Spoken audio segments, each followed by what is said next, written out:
এক অঙ্কের ঘরের সুদ হারে আর ফিরবে না বাংলাদেশ ব্যাংক। কমাতে হলে ফেরাতে হবে সুশাসন, কমাতে হবে খেলাপি ঋণ। ব্যাংক খাতে এলডিসি গ্র্যাজুয়েশন প্রভাব নিয়ে গোলটেবিল বৈঠকে একথা জানান গভর্নর আহসান এইচ মনসুর। এ সময় ব্যবসায়ীরা বলেন, সংকোচনমূলক মুদ্রানীতির কারণে ইতিমধ্যে চাকরি হারিয়েছেন 12 লাখ মানুষ। আগামী 6 মাসে চাকরি হারাবেন আরও 12 লাখ। সুদহারের 9.6 থেকে বের হয়ে আসার পর উন্নতি হয়নি বেসরকারি খাতের ঋণ প্রবাহে। বিনিয়োগের হার এখনো ঘুরপাক খাচ্ছে 7% নিচে। ফলে তৈরি হচ্ছে না কর্মসংস্থান।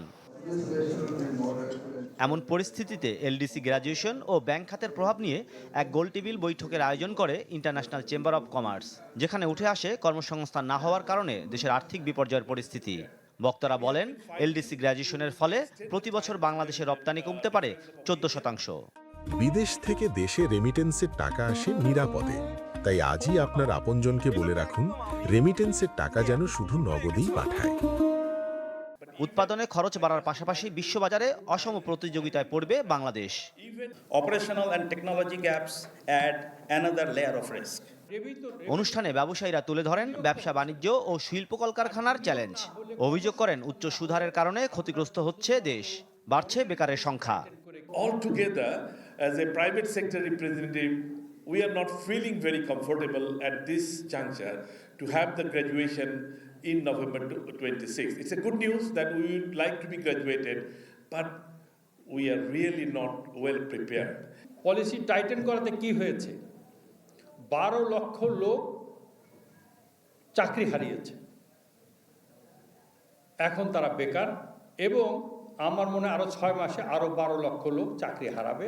যে অবস্থা চলছে, প্রাইভেট সেক্টর আমরা ব্যাংক থেকে লোন নিয়েছি মাত্র 6%, সরকার সেখানে লোন নিয়েছে 27%, এবং আমি 6 মাসের মধ্যে এটা 32% চলে যাবে। তবে বিষয়টিকে এক প্রকার উড়িয়ে দিলেন গভর্নর। সিঙ্গেল ডিজিটে সুদহার ফিরবে না বলে মন্তব্য করে তিনি বলেন, ব্যাংক খাতে কমাতে হবে খেলাপি ঋণ, তাহলেই মিলবে সমাধান।